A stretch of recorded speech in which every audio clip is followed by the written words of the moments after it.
स्वागत है आप सभी का स्केच टू ग्रो सीरीज के अंदर। इस सीरीज में हम स्केचिंग करते हैं बट एक टारगेट के साथ। पिछले बहुत सारे एपिसोड्स आपको देखने को मिलेंगे, ऊपर आई बटन में मैंने लिंक दिया है, as well as link description में भी है। बट पहले इस वीडियो को पूरा देखो, उसके बाद जाके आप आराम से उस प्लेलिस्ट को चेक कर सकते हो जिसमें बहुत सारी और भी वीडियोज़ हैं स्केच टू ग्रो की।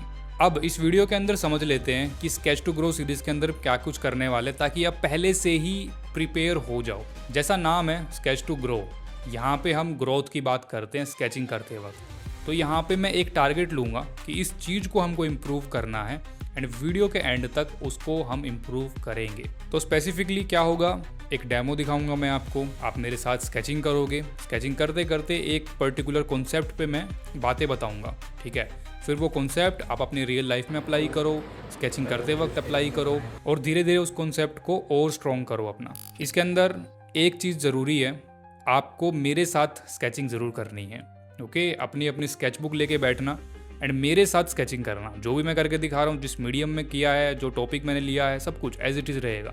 इसमें ज़्यादा थिंकिंग वाली चीज़ नहीं है, बस बातें सुनो मेरी और मेरे साथ स्केचिंग करना स्टार्ट करो। सो हेलो एवरीवन, मेरा नाम है साहिल सिंघमार एंड आप देख रहे हैं साहिल सिंघमार आर्ट। दोस्तों, अगर आप मेरे चैनल पे बिल्कुल पहली बार आए हो तो मैं बता देना चाहता हूँ कि मेरे चैनल पे आर्ट एजुकेशन से रिलेटेड बहुत सारी वीडियोज़ हैं। पुरानी वीडियो की प्लेलिस्ट मैंने नीचे डिस्क्रिप्शन में लगा दी है, एज वेल एज मेरी एक बेस्ट प्लेलिस्ट ऊपर आई बटन में आपको मिल जाएगी, ठीक है। उसको भी चेकआउट कर सकते हो। जैसा मैंने पहले बोला, बाद में करना चेकआउट, ठीक है। वीडियो देख लो, उसके बाद बहुत सारी है यहाँ पे। अगर आप पहली बार देख रहे हो, इस वीडियो से हेल्प मिलती है आपको तो कमेंट करके ज़रूर जाना, ताकि मुझे पता लगे कि हाँ, आपको इस चीज़ में इस तरीके से हेल्प हुई, या फिर कोई ऐसा पॉइंट है जो आप ऐड ऑन करना चाहते हो और मुझे बताना चाहते हो कि इस टॉपिक पे ना सर मुझे नेक्स्ट वीडियो चाहिए, तो उसके लिए भी आप मुझे कमेंट कर देना। मैं आप सभी के कमेंट्स पढ़ता हूँ एंड कोशिश करता हूँ कि उनके हिसाब से अपना कंटेंट डिज़ाइन कर सकूँ और आगे आने वाले जो वीडियोज़ हैं जिसमें कि मैं और भी कई सारी डेप्थ वाली बातें बताऊंगा आर्ट के बारे में, वो डिज़ाइन कर सकूं। तो कमेंट ज़रूर करके जाना। दोस्तों, मैं भी आप ही की तरह एक पैशनेट आर्टिस्ट हूं जो कि पिछले 6 सालों से आर्ट की फील्ड में काम कर रहा है एज अ प्रोफेशनल। पहले मैंने स्टार्ट किया था एज अ हॉबी, बट धीरे धीरे करके जब स्किल डेवलप होने लगी तो मैं प्रोफेशनलिज्म की तरफ बढ़ा एंड पिछले 3 सालों से मैं आर्ट टीचिंग दे रहा हूँ। मैंने काफ़ी सारे स्टूडेंट्स को पढ़ाया है, nationally as well as internationally. Result लेके आया हूँ, तभी ये चीज़ें मैं आपको बता पाता हूँ कि एक्चुअल में ये चीज़ें वर्क करती हैं, क्योंकि जितने भी हमारे एकेडमी में स्टूडेंट्स पढ़ते हैं उन पे मैंने अप्लाई किया है, तो ये चीज़ें मैं आपको डायरेक्टली बता पाता हूँ कि हाँ, ये चीज़ें ना वर्क करेंगी। मैंने बताया था एक स्टूडेंट को, तो आपके लिए वर्क करेगी। तो इसलिए मैं वीडियोस बनाता हूँ एंड इस हिसाब से डिज़ाइन करता हूँ ताकि जो भी फंडामेंटल वाली चीज़ें मैं आपको बताऊँ ना, वो एक्चुअल में वर्क करे। ऐसे ही कहीं से सुन के नहीं बोलता हूँ मैं किसी चीज़ को। एक और चीज़, मेरा टारगेट, मेरा विजन काफ़ी बड़ा है। मैं जस्ट एज अ वीडियोज़ नहीं बनाता, मैं उसमें एजुकेट करता हूँ एंड जो पर्सन मेरे को देख रहा है, जैसे कि आप अभी मेरे को देख रहे हो, तो आपको रियल वैल्यू मिल सके। जो भी आप इस वीडियो से सीखो वो आप डायरेक्टली अपनी स्केच बुक में, अपनी रियल लाइफ में अप्लाई कर पाओ, वो मैं चाहता हूँ। एंड अल्टीमेटली इस आर्ट की फील्ड के अंदर आर्ट एजुकेशन पे एज वेल एज आर्टिस्ट की थिंकिंग पे अवेयरनेस बढ़ा सकूं मैं। ये मेरा टारगेट है। इस टारगेट को सपोर्ट करने के लिए आप इस चैनल को सब्सक्राइब कर सकते हो, इस वीडियो के नीचे कमेंट कर सकते हो, ताकि मुझे पता लगे कि कितने लोग सीरियस हैं सीखने के लिए, ठीक है। तो अब स्टार्ट करते हैं आज का demonstration. So let's start today's demo. सबसे पहले मटेरियल के बारे में बताता हूँ, ओके। अक्सर कमेंट आते हैं, अक्सर पूछते हैं कि पेंसिल कौन सा यूज़ किया सर, पेपर कौन सा यूज़ किया है, ठीक है। मटेरियल बताने से पहले मैं आपको ये बता देना चाहता हूँ, क्लियर कर देना चाहता हूँ कि मटेरियल मैटर नहीं करते। कोई भी ब्रांड का ले सकते हो, हालांकि जो मैं यूज़ कर रहा हूँ वो आपको यहाँ पे बताऊँगा। मैं एक स्टेडलर की पेंसिल यूज़ कर रहा हूँ, मैकेनिकल पेंसिल है जिसमें 2 mm का लेड लगता है। HB ग्रेड का मैं यहाँ पे यूज़ कर रहा हूँ इसको। अब इसका एक शार्पनर भी है, जिन लोगों को नहीं पता उन लोगों के लिए बता देता हूँ। ये पेंसिल का कोई नॉर्मल तरीके से शार्प नहीं होती है, ये अलग से शार्पनर लेना ही पड़ेगा आपको, जिससे कि ये पेंसिल शार्प हो जाए। उसके बाद यहाँ पे मैं यूज़ करूँगा एक 8B पेंसिल जो कि आर्ट लाइन ब्रांड की है। 2 कॉम्बिनेशन ना मुझे बहुत ज़बरदस्त लगते हैं, एक तो HB, दूसरा 8B। उसके साथ मैं यूज़ करूँगा एक नीडेबल इरेजर, उसके अलावा एक नॉर्मल इरेजर भी आप ले सकते हो अगर नीडेबल इरेजर नहीं है आपके पास। पेपर में बता देता हूँ, पेपर भी एक नॉर्मल सा ब्रांड है, ये डॉम्स का ब्रांड है। बेसिकली ब्रांड से ज़्यादा ज़रूरी है कि क्या स्पेसिफिकेशंस है। Medium surface, heavy weight paper, okay, simple है। 150 GSM का पेपर है, मीडियम सरफेस है, यही जानना आवश्यक है, ओके। पीछे कुछ डिटेल्स है प्राइस वगैरह के बारे में, ठीक है। कोई भी नॉर्मल सा ले लो, इस टाइप का ही मिलेगा। 150 GSM बढ़िया रहता है और एक मीडियम सरफेस लोगे तो और भी बढ़िया हो जाएगा, ठीक है। इसको अटैच करने के लिए पेपर क्लिप का मैं यूज़ कर रहा हूँ ताकि इधर उधर भागे नहीं। ये नॉर्मल सी चीज़ें हैं। ओके, इसके अलावा कुछ और चीज़ मैं एडिशनल बता देता हूँ। यहाँ पे पेपर को मैंने लेटाया नहीं है, पेपर मेरा 45 डिग्री पे है, ठीक है, हल्का सा उठा हुआ है बेसिकली। पेंसिल एकदम शार्प कर ली है मैंने, रेफरेंस साइड में लगा दी है, ठीक है। मैं आपको बताता हूँ कि करने क्या वाले हैं। जैसा मैंने बताया, स्केच टू ग्रो सीरीज के अंदर हम ग्रोथ की बात करते हैं। एक टॉपिक लेंगे जिसको हम इंप्रूव करने की कोशिश करेंगे through out this episode. Okay, और वो टॉपिक है एंगल्स। सबसे इंपॉर्टेंट टॉपिक और सबसे मुश्किल टॉपिक लिया है आज के इस एपिसोड के अंदर। हमने एंगल्स पे बात करेंगे, एंगल्स को इंप्रूव करने की कोशिश करेंगे, इसीलिए एक डिफिकल्ट एंगल वाला फेस लिया है, ठीक है। पोर्ट्रेट के अंदर करके दिखाऊंगा क्योंकि पोर्ट्रेट मुझे शुरुआत से पसंद है और आप में से बहुत लोगों को पसंद होगा। आपको क्या करना है, आपको जस्ट मेरे को ऑब्जर्व करना है, मेरे साथ स्केच करने की कोशिश करनी है। मैं बताता चलूंगा क्या मेरा माइंडसेट है, ठीक है, किस तरीके से आप भी कर सकते हो एंगल्स को इंप्रूव। तो सबसे पहले मैंने कुछ लाइन्स लगाई। अब ये लाइन रैंडमली नहीं लगाई है, ठीक है। एक लाइन थोड़ी कर्व में है, आईब्रो के लिए है वो लाइन, ठीक है। बीच से एक लाइन लगाई तो नोज़ के लिए है। अब जैसा कि यहाँ पे चेहरा है, वो चेहरा ऊपर की तरफ उठा हुआ है, नाक दिख रहा है हमको, लिप्स दिख रहा है हमको, और वो सभी एक साथ दिख रहे हैं। आँख के तुरंत नीचे नाक आता हुआ दिख रहा है, नाक के तुरंत नीचे लिप्स आते हुए दिख रहे हैं। अब यही एक डिफ़िकल्ट चीज़ बन जाती है, खासकर बिगिनर्स के लिए। शुरुआत में ना इस तरीके के एंगल, इस तरीके के फेसेस अप्रोच करना नियर टू इम्पॉसिबल होता है। ओके, और आप में से कुछ लोग कर भी नहीं पाएंगे, ठीक है। हो सकता है इस वीडियो को देख रहे हो, बन ही ना पाए आपसे, होगा, डेफिनेटली होगा, ठीक है। बट जैसा मैं बता रहा हूँ वैसा वैसा करते चलो, वीडियो के एंड तक आपको आपकी एंगल्स की अंडरस्टैंडिंग बढ़ जाएगी, ठीक है। फिर जब आप नेक्स्ट टाइम कुछ डिफ़िकल्ट एंगल वाली चीज़ बनाओगे, चाहे पोर्ट्रेट, फिगर या फिर कोई अदर सब्जेक्ट भी बनाओगे ना, तो भी ये सारी चीज़ें हेल्प करेगी आप। अब देखो, एंगल्स को समझना शुरुआत में थोड़ा मुश्किल है, बट ना एक चीज़ जो मैं हमेशा फॉलो करता हूँ वो आप कीजिएगा। वो चीज़ क्या है, मैं करता हूँ कंपेयर। एंगल्स इंडिविजुअली जज नहीं होते, एंगल किसी के कंपेरिजन में जज होता है। एक अदर एग्जांपल लेते हैं शुरुआत में समझाने के लिए, फिर पोर्ट्रेट में ही बताऊंगा। जैसे कि कोई इंसान 90 डिग्री पे है, ठीक है, स्ट्रेट खड़ा हुआ है, ठीक है, स्ट्रेट सीधा, किसके कंपैरिजन में, ज़मीन के कंपैरिजन में, ठीक है। ज़मीन पे खड़ा है तो वो उसके कंपैरिजन में सीधा है, वो एक 90 डिग्री का एंगल बन रहा है। तभी तो हमको पता चला ना कि 90 डिग्री है, ठीक है। थोड़ा सा टिल्ट हो गया तो थोड़ा सा टिल्टेड एंगल बन गया। इस तरीके से कंपेयर किया जाता है। जैसे कि हमने आंखें बनाई, आंखों पे एक सीधी लाइन लगाऊं तो ये एंगल बनता है। वहीं पे नाक का एंगल देखो आंख के कंपैरिजन में, ओके। आंख का एंगल ये है, नाक का एंगल इस तरीके से है। ये लाइन बना के दिखा रहा हूँ मैं, इसके कंपैरिजन में ये वाला एंगल हमको पकड़ना है। अगर ये चीज़ समझ में आ गई ना आपको, तो हर एक एंगल ईजी हो जाएगा आपके लिए, और कोई भी इस तरीके का फेस नेक्स्ट टाइम मुश्किल नहीं लगेगा आपको। सो मैंने पहले आंखें बनाई, अब आंख के कंपैरिजन में नाक का एंगल चेक किया, और नाक कितना नीचे है आंखों से वो भी मैंने चेक किया, वो चेक किया और ये बन गया, ठीक है।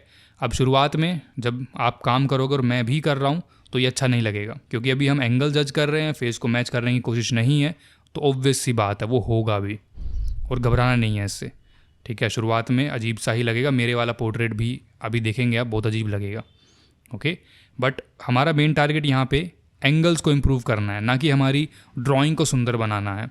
वो बाद में हो जाएगी ऑटोमेटिकली, ठीक है। अगर मैं एंगल्स पे भी काम कर लेता हूँ, मुझे पता होता है कि आँख यहाँ बननी चाहिए, इस एंगल में होनी चाहिए, नाक यहाँ बनना चाहिए, आँख से इतना नीचे होना चाहिए, और इसका ये एंगल होगा, और फेस का ना ओवरऑल एंगल ये होगा, तो मैं ऑटोमेटिकली बाद में जब फेस मैच करने की कोशिश करूँगा तो मेरे एंगल्स गलत नहीं होंगे, ठीक है। फिर पीछे मुड़ के प्रोपोर्शंस, एंगल्स में मुझे दोबारा नहीं जाना पड़ेगा। इसीलिए ये जो हम स्केचिंग कर रहे हैं यहाँ पे, केवल हम पोर्ट्रेट नहीं बना रहे, हम पोर्ट्रेट के साथ साथ एंगल्स को भी इम्प्रूव कर रहे हैं, ठीक है। जिससे अल्टीमेटली जब हम हायर लेवल के पोर्ट्रेट बनाएंगे, फेसेस को मैच करने की कोशिश करेंगे, उस टाइम पे बहुत ज़्यादा हेल्प होगी। सो अभी यहाँ पे फेस को ड्रॉ कर रहा हूँ, ओके। बट ये फेस जैसा मैंने बताया अजीब लग रहा होगा आपको, मुझे भी काफ़ी अजीब लगता है, ओके। जब मैं इस टाइप की स्केचिंग करता हूँ ना, थोड़ा लेवल से ऊपर जाके मैं जब कोई रेफरेंस उठाता हूँ तो बहुत अजीब सा लगता है, और मोस्ट ऑफ द बिगिनर यहाँ पे छोड़ देते हैं। आपको ये गलती नहीं करनी है। अगर अजीब लग रहा है तो कंप्लीट एटलीस्ट पूरा करना है आपको, ठीक है। कंप्लीट ज़रूर करिएगा। बीच में अगर हम आर्टवर्क को छोड़ देते हैं, स्केचिंग कर रहे हैं या फिर ड्राइंग कर रहे हैं कुछ भी, तो वहाँ पे एक्चुअल में ग्रोथ नहीं होती हमारी। ग्रोथ होती है जब हम कंप्लीट करते हैं किसी चीज़ को। कंप्लीट हो जाने के बाद जो रिजल्ट आता है फिर उसको ऑब्जर्व करते हैं, ठीक है। अगर आर्ट वो बेकार लग रहा है, ख़राब लग रहा है, तो भी एटलीस्ट कंप्लीट तो आपको करना ही है, जैसा कि मैं यहाँ पे करके दिखाऊंगा। मुझे बहुत अजीब सा लग रहा है, ये फेस बिल्कुल भी मैच नहीं होता हुआ दिख रहा है यहाँ पे, ठीक है। बट फिर भी यहाँ पे मैं इस पोर्ट्रेट को कंप्लीट करूँगा।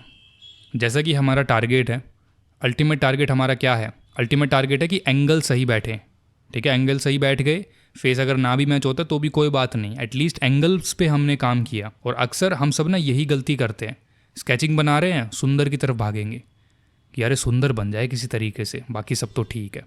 ड्राइंग कर कुछ भी आर्टवर्क बना रहे हैं ना, उसको ज़्यादा से ज़्यादा सुंदर बनाने की कोशिश करेंगे, और इस चक्कर में इनिशियली शेडिंग करने लग जाते हैं बिगनर्स। मुझे कमेंट करके बताना कि आपने क्या इनिशियली शेडिंग स्टार्ट करी है सुंदर दिखाने के लिए किसी चीज़ को। मैंने करी है बहुत बार, ओके, इसलिए मैं आपको बता पा रहा हूँ। जब भी कोई चीज़ हमको अजीब लगती है, हमारा मन करता है अरे नहीं शेडिंग कर देता हूँ, अच्छी हो जाएगी। शेडिंग करने के बाद ना और सही लगने लगेगा काम।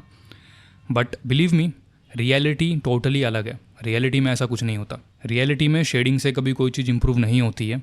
हमेशा आपको ड्राइंग पे काम करना ही होगा, ठीक है। चाहे कुछ भी हो जाए, आपको ड्राइंग को पहले सुधारना है बहुत हायर लेवल तक, ठीक है। एक बार आपका आउटलाइन सुधर जाता है, उसके बाद शेडिंग की तरफ जाएंगे, ओके। फिर शेडिंग करने में भी मज़ा आएगा। अब जैसा कि थोड़ा बहुत तो ठीक लग रहा है, एटलीस्ट फेस का जो एंगल है वो थोड़ा समझ में आ रहा है। अब यहाँ पे मैं क्या करूँगा, नीडेबल इरेजर लूँगा, हल्का सा इरेज करूँगा ऊपर से, मतलब उठा लूँगा ग्रेफाइट को, जिससे कि हल्का हो जाएगा। अब 8B पेंसिल का यूज़ करूँगा मैं। जनरली मैं स्केचिंग के अंदर ना बहुत कम यूज़ करता हूँ इसको, बट कई बार जब ऐसा लगता है कि थोड़ा सा और डिटेल में जाना चाहिए, थोड़ा सा और इस पर काम कर लेता हूँ, वहाँ पे मैं 8B पेंसिल का यूज़ करता हूँ, ठीक है। मेन टारगेट एंगल था, वो अचीव हो गया। अब ये जो चीज़ है, ये अभी जो करके दिखा रहा हूँ, ये ऊपर की चीज़ है, ठीक है। हमारा टारगेट अचीव हो चुका है, एंगल हमको समझने थे, एंगल हमने समझ लिए। अब उसके बाद मेरा मन कर रहा है कि इसको थोड़ा सा और करके देखते हैं डिटेल, ठीक है। थोड़ा सा और इसकी ड्राइंग को इम्प्रूव करते हैं, ताकि जो हमको रेफरेंस दिख रही है उसके लेवल तक हम लेके आ पाएँ इस आर्टवर्क को, ठीक है। वैसा एटलीस्ट पूरा तो नहीं, थोड़ा बहुत तो मैच हो ही जाए, ओके। ये मेरा टारगेट है यहाँ पे। अभी यहाँ पे हल्का हल्का शेडिंग भी कर दे रहा हूँ मैं आंखों के अंदर। जैसा मैंने बताया, एक बार अगर ड्राइंग स्ट्रांग होती है तब ही स्टार्ट करिएगा शेडिंग को। बट इन सम सिचुएशंस आप क्या कर सकते हो, आप जब स्केच कर रहे हो थोड़ा बहुत एज अ फन के लिए भी आप शेड कर सकते हो, उसमें कोई दिक्कत नहीं है। अब यहाँ पे ना मैं थोड़ा सा ड्राइंग को भी इम्प्रूव कर रहा हूँ। आप देखेंगे पहले जो नाक था वो काफ़ी छोटा था, ठीक है। उसको मैंने नीचे तक थोड़ा एक्सटेंड किया, हल्का सा बाहर की तरफ, ओके। कुछ कुछ चेंजेस हम कर सकते हैं, और अगर आप करोगे तो इसमें आपकी ड्राइंग भी इम्प्रूव होगी, ठीक है। हल्का बहुत शेडिंग मैं कर दे रहा हूँ, दैट्स इट। टारगेट हमारा स्केचिंग का था। जैसा कि स्केचिंग सुन के ही दिमाग में आता रहे, फटाफट करना पड़ेगा, तुरंत करना पड़ेगा, ओके। आपने मुझे देखा बनाते वक्त, मैंने काफ़ी स्लो काम किया, धीरे से काम किया, ओके। तो आपको भी इसी तरीके से करना है, भागना नहीं है। अगर मैं बोलता हूँ स्केच करो, प्रपोर्शन का ध्यान मत दो, फटाफट फटाफट बनाओ, ठीक है, फटाफट फटाफट पेंसिल को चलाओ, उसका मतलब ये नहीं होता कि एक्चुअल में फटाफट करो, 10 ही मिनट में कंप्लीट कर दो। उसका मतलब ये होता है कि जो आपको नॉर्मल ड्राइंग करने में टाइम लगता है, उसके कंपैरिजन में जल्दी करना है। फॉर एग्जांपल, अगर आपको नॉर्मल एक अच्छा लेवल का आर्टवर्क बनाने में 2 घंटे लग जाते हैं, तो आपको इस स्केचिंग को एटलीस्ट 2 घंटे से पहले करना है। चाहे आप वो 1.5 घंटे में करो, ठीक है, मतलब कि 1.5 आवर में करो, तो भी वो स्केचिंग होगी। मेरा मतलब ये होता है कि स्पीड में करना। अब जैसे कि मैं जर्नली फेस का जो ड्राइंग होता है उसको आधे घंटे के अंदर बना पाता हूँ, ठीक है, मैक्सिमम 40 मिनट्स लगा लूँ। तो मेरे लिए स्केचिंग का मतलब ये होगा कि जब मैं स्पीड में काम कर रहा हूँ तो मैं 10 to 20 मिनट में एक पोर्ट्रेट बना दूँ, वो मेरे लिए हो गया। अब आपके लिए सिचुएशन अलग होगी, तो मेरे को देख के कंपेयर मत करना। सब अपने हिसाब से काम करते हैं, ठीक है। आप अपना एक्चुअल टाइम देखो, उस हिसाब से थोड़ा कम कर दो। ये होता है सही तरीके से मेज़र करना, ठीक है, या फिर आप बोलो सही तरीके से कंपेयर करना। और वैसे मैं आपको एडवाइस नहीं दूंगा कि बहुत स्पीड में करो। जो आज का ये क्लास है इसको धीरे धीरे देखो, ठीक है, इसलिए मैंने इस क्लास को थोड़ा बड़ा भी बनाया है, ताकि आप इसको अच्छे से ऑब्जर्व करो, स्लो काम करो एंड धीरे धीरे आगे बढ़ो। सो अब एक और डेमो स्टार्ट करते हैं, ठीक है। जैसा कि पहले वाला हमने किया, वो थोड़ा सा लॉन्ग डेमो था, जिसमें हमने एंगल्स को समझा, एंड वो डिफ़िकल्ट वाला था। आपको भी ऐसे ही करना है, पहले एक डिफ़िकल्ट वाला रेफरेंस उठाना, ताकि आपका दिमाग खुल जाए। कमेंट करके बताना कितने लोगों का दिमाग ओपन हुआ इसके बाद, ठीक है। कितने लोगों को दिमाग में थोड़ी सी टेंशन आई बनाते वक्त, सोचना पड़ा कि अरे ये कैसे होगा। कमेंट कर देना माइंड ब्लोइंग, ठीक है, ताकि मुझे पता लग जाए। अब हम ना थोड़ा सा हल्का रेफरेंस ले रहे हैं। पहले हमने डिफ़िकल्ट लिया ताकि दिमाग एकदम ओपन हो जाए और थोड़ा दिमाग को सोचने पे हम मजबूर कर दें। अब थोड़े से नॉर्मल एंगल ले रहे हैं ताकि ये और भी ज़्यादा आसान लगे। ये चीज़ मैं अपने लिए हमेशा से यूज़ करता आया हूँ और ये चीज़ मैं आपके लिए भी शेयर कर रहा हूँ यहाँ पे, ठीक है, ताकि आप भी इस टेक्निक का बेनिफिट उठा सको। देखो, स्टार्टिंग में हम डिफ़िकल्ट चीज़ लेते हैं ताकि थोड़ा दिमाग ओपन हो जाए और थोड़ा सा दिमाग पे स्ट्रेस पड़े, ठीक है। उसके बाद अगर हम इजी रेफरेंस लेंगे ना तो वो और भी इजी लगेगी। अगर मैं स्टार्टिंग में ये ले लेता तो आपको ये मुश्किल लगती, ठीक है। अब देखो, अब मेरे साथ स्केच करना एंड आप देखोगे डिफरेंस पता लगेगा आपको, ठीक है। पहले आप डिफ़िकल्ट करके आए हो, अब ये बना के देखो, अब काफ़ी इजी लगेगा, दिमाग एकदम रिलैक्स होके इसको बनाएगा और अब मज़ा भी आएगा। यहाँ पे कई सारे छोटे छोटे डेमो मैं बनाऊँगा, ठीक है। इसको स्मॉल साइज़ में बना रहा हूँ ताकि ईजिली बन जाए। वैसे रिकमेंडेड ये है एटलीस्ट थोड़ा सा बड़ा बनाना आप, ताकि फेशियल फीचर्स बना पाओ। यहाँ पे ज़्यादा फेशियल फीचर पे काम नहीं कर रहा हूँ मैं, सिर्फ एंगल्स को देखूँगा, एंगल्स हो जाता है उसके बाद आगे बढ़ जाऊँगा, ओके। ये एक पूरा कंप्लीट आप ये मान लो कि प्रोसेस है, ठीक है। पहले हमने डिफ़िकल्ट लिया, ज़्यादा टाइम लगाया, दिमाग ओपन हो गया, उसके बाद हम थोड़े से इजी एंगल ले रहे हैं। अब इजी एंगल में हम सिर्फ एंगल्स को देख रहे हैं, ज़्यादा डिटेल में नहीं जाएंगे क्योंकि हमारा टारगेट केवल एंगल्स को इम्प्रूव करना है। मेथड वही है, हम एक लाइन लगाते हैं, उस लाइन के हिसाब से दूसरे एंगल को कंपेयर करते हैं, सिंपल, ठीक है। जैसे कि चिन वाला हिस्सा, ये वाला एंगल देखो और ये वाला देखो, ठीक है, एक दूसरे के कंपैरिजन में कर रहे हैं हम जज। बालों वाला एंगल देखो इस तरीके से आ रहा है ना। ये छोटे छोटे एंगल्स हमको फाइंड आउट करने हैं और अगर एंगल सही होते हैं ऑटोमेटिकली फेस की डायरेक्शन सही हो जाएगी। ये तो हो गया एक लेवल तक कंप्लीट। अब एक और रेफरेंस ले रहा हूँ यहाँ पे मैं, ठीक है। अब की बार ये जो रेफरेंस है ये ओल्ड मैन की है, थोड़ा नीचे की तरफ देख रहा है, काफ़ी इंटरेस्टिंग लगी मुझे और मज़ा भी आएगा इसको बनाने में, ओके। एक और चीज़ यहाँ पे आप देखो, स्केचिंग करते वक्त ना सेम मेथड रखना ज़रूरी नहीं है। जैसा कि इस लड़की को हमने बनाया स्ट्रेट लाइन से, यहाँ पे मैं इस ओल्ड अंकल को कुछ और तरीके से कोशिश करूँगा अप्रोच करने की। पहले मैंने मार्किंग करी, उसके बाद मैं डायरेक्टली ही जो आईब्रो दिख रही है, झुर्रियाँ दिख रही है, उनको डायरेक्टली अप्रोच कर दे रहा हूँ। अब ये चीज़ आप कैसे करेंगे, देखो आपको इंट्यूशन हो जाएगा, ठीक है। एक इंट्यूशन आ जाता है दिमाग में कि बना रहे हैं ना, अरे इसको ऐसे कर लेते हैं, ये ना इस तरीके से सही लगेगा। वो फीलिंग आ जाती है मन के अंदर, ऑटोमेटिकली आप समझ जाओगे कि इसके अंदर क्या मेथड मुझे यूज़ करना है, ठीक है, या फिर इसको किस तरीके से अप्रोच करूँ। जैसे कि इस अंकल को देख के मुझे इंट्यूशन आ गया कि इसको ना मुझे ऐसे रफली बनाना चाहिए, डायरेक्टली, बिना किसी मेजरमेंट के, बिना किसी ज़्यादा एंगल वाली लाइन बनाए, और मैं इसको डायरेक्टली बना भी रहा हूँ। जैसे कि मैंने चश्मे बनाए, नाक बनाया, आईब्रोज बना दी, ठीक है, हल्का बहुत रफ लाइंस का यूज़ किया है मैंने, ठीक है। नाक के लिए देखो मैंने किस तरीके से ब्लर लाइन का यूज़ किया है, पर ये ज़्यादा रिकमेंडेड नहीं है, इसलिए मैं इसको हल्का सा नीडेबल इरेजर से हटा के थोड़ा शार्प लाइन बना दे रहा हूँ, ओके। देखो, जब हम इस तरीके की ब्लंट लाइन का यूज़ करते हैं ना, जिसका कोई सिर पैर नहीं होता, वो हमको खुद कंफ्यूज करती है बाद में कि कहाँ से लाइन गई, कैसे गई, है ना।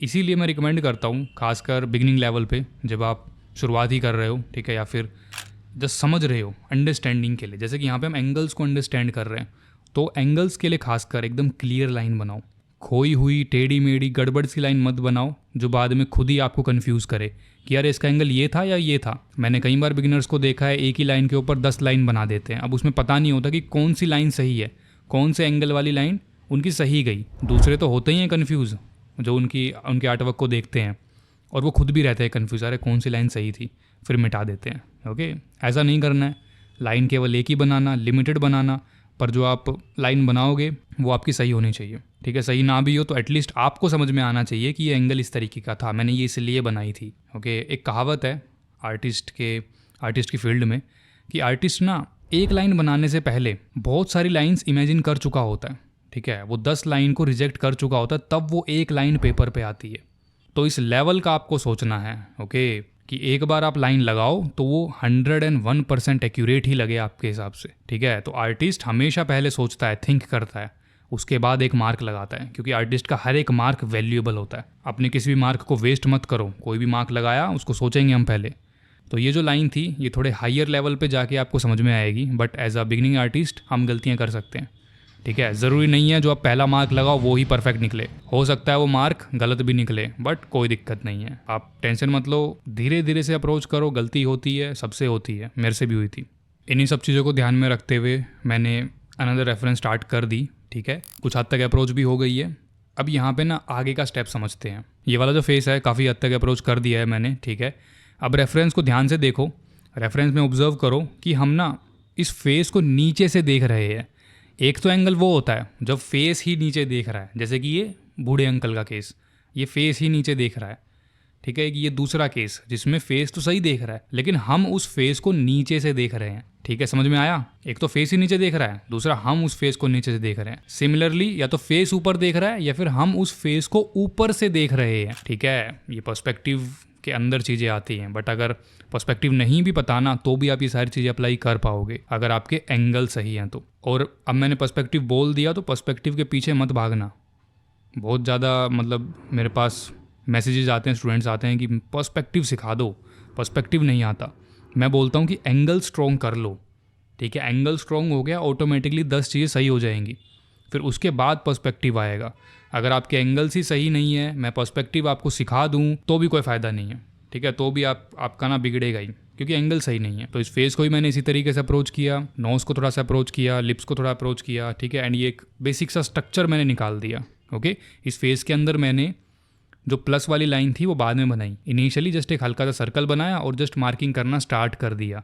धीरे धीरे जब आप डेवलप करोगे ना, ये स्किल भी डेवलप होगी आपको, फिर बाद में लूमिस वाली मार्किंग या फिर कोई और लाइंस की ज़रूरत नहीं पड़ेगी, किसी और चीज़ से रेफरेंस लेने की ज़रूरत नहीं पड़ेगी, फिर सिर्फ आप डायरेक्ट ऑब्जर्व करोगे और बन जाएगी। अब यहाँ पे एक और रेफरेंस ले रहा हूँ। जैसा कि हमने बात करी, एक एंगल वो होता है कि फेस ही नीचे देख रहा है और दूसरा एंगल वो होता है कि हम फेस को नीचे से देख रहे हैं। ये वही एंगल है, इसमें फेस सही है, ठीक है, अपनी जगह पे, बस कैमरा का एंगल ऊपर है। यानी कि जो व्यूवर है, जो देखने वाला पर्सन है, जैसे कि हम आर्टिस्ट, हम इसको ऊपर से देख रहे हैं, तो वो चीज़ हमको समझना है। ओके, अब फेस उसी जगह पे है, हम ऊपर से देख रहे हैं तो भी फोरशॉर्टनिंग लगेगी इस पर। ओके, फोरशॉर्टनिंग जिन लोगों को नहीं पता मैं बता देता हूँ, मेरी पुरानी वीडियोस भी है, डिस्क्रिप्शन में लिंक है, as well as I button में भी लिंक दिया है मैंने, चेकआउट कर लेना। पूरा मैंने समझाया है पर्सपेक्टिव को लेके। ठीक है, बट यहाँ पे शॉर्ट फॉर्म में बता देता हूँ ताकि आपको इधर उधर भटकना ना पड़े। फोरशॉर्टनिंग बेसिकली वो होती है जहाँ पे दूर की चीज़ें छोटी लगती हैं। ठीक है, इन दिस रेफरेंस आंखें बड़ी दिखती है, नाक उससे पीछे जाता हुआ दिखता है और लिप्स थोड़े से और पीछे जाते हुए दिखते हैं, फिर चिन थोड़ा सा और पीछे जाता हुआ दिखता है। ठीक है, यहाँ पे सबसे बड़ा फोर हेड दिख रहा है, मतलब जो टॉप ऑफ द हेड है। ठीक है, हालांकि बाल नहीं है तो पूरा ही वो दिख रहा है, वो सबसे पास है हमारा, और दूर जाते जाते जैसे कि चिन सबसे दूर है तो वो हमको छोटा लग रहा है। ये होता है सिंपल फोरशॉर्टनिंग का मतलब, दूर की चीज़ें छोटी दिखती हैं। ठीक है, उसी चीज़ को ध्यान में रख के मैंने यहाँ पे बनाया। हालांकि फोरशॉर्टनिंग काफ़ी बाद में ध्यान में आई, बट उससे पहले क्या चल रहा था, एंगल्स। अगर मेरे को पता है एंगल्स इस तरीके से है, मैं आपको ना इस रेफरेंस में लाइन लगा के दिखाता हूँ। जैसे कि आईब्रो से एक सीधी लाइन लो, नोज से नीचे एक सीधी लाइन लो और चिन से एक सीधी लाइन लो, है ना एक एंगल में। इस एंगल का ध्यान रख के ही मैंने इस पोर्ट्रेट को बनाया है। ठीक है, उसी तरीके से एक बीच से अगर हम लाइन निकालें तो ये हमारा लूमिस हेड बन गया।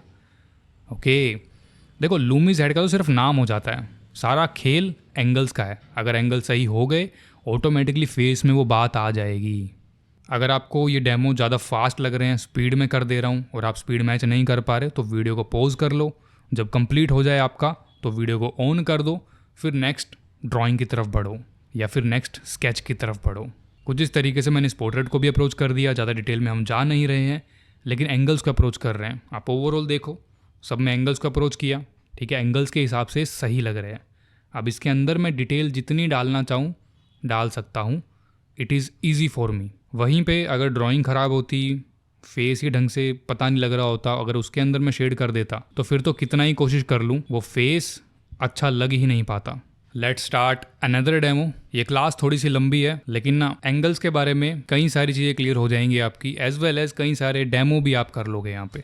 अब ये जो लड़की है सामने की तरफ है, ठीक है, फेस ऑलमोस्ट सामने ही है इसका, ठीक है, हल्का सा नीचे की तरफ है बस, और आंखें नीचे की तरफ है। तो हमको ज़्यादा सोचना नहीं है भाई इसकी आंखें नीचे है, फेस सामने है या फेस थोड़ा नीचे है, या फिर क्या एंगल है, या फिर कैसे इसको अप्रोच करेंगे, ठीक है, आंखों में कितनी डिटेल है, आईब्रो में कितनी डिटेल है, ये सब नहीं सोचनी है। मेरे को ऑब्जर्व करो, मैंने कुछ मार्किंग करी सिर्फ, ठीक है, आईब्रो के लिए मार्किंग करी, नोज़ यहाँ आएगा, चिन यहाँ आएगा, इस तरीके से थोड़ी सी मार्किंग करा, मैंने डायरेक्टली अप्रोच करना स्टार्ट कर दिया। ओके, डिटेल में कंफ्यूज मत होना, केवल मार्किंग करो।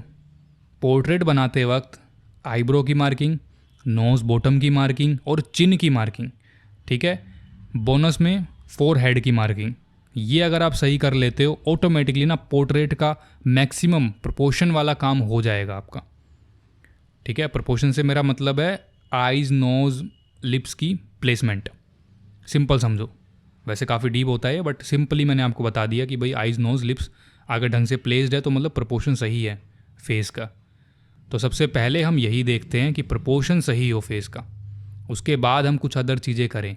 एक बार प्रोपोर्शन सही हो जाता है, अब जैसे कि आंखों में जो आई लैशेज़ दिख रही है उनको बना दिया मैंने, ठीक है, आईब्रो को हल्का अप्रोच कर दिया और फिर लिप्स को भी थोड़ा सा उस हिसाब से बना दिया, फिर बाद में चीज़ें चलती है, बट पहले आपको स्ट्रक्चर को स्ट्रॉन्ग कर लेना है।